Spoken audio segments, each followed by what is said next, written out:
So yan guys, nandito tayo ngayon sa kanilang poultry ng mga Rhode Island natin na 15 heads. So yung ating mga inahin guys ay nasa 9 pieces, no? Then nasa 6 pieces yung ating roster. And mahigit 2 weeks na tayong nag-harvest ng egg. Simula nung nag-start silang mangitlog. So ito yung mga itlog nila guys. Oh. I think nasa medium size na ito. So sa Rhode Island guys, kapag nag-alaga kayo, meron talaga siyang maliliit sa umpisa pala ng itlog nila. Then siguro kapag mga 2 o 3 times na sila nangingitlog, malalaki na sila. Tulad nito guys, oh. Ayan.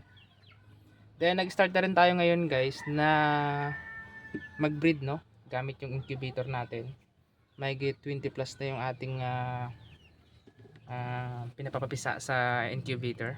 So, ayan. Then kung napapansin nyo guys, ayan, may maliit, may malaki.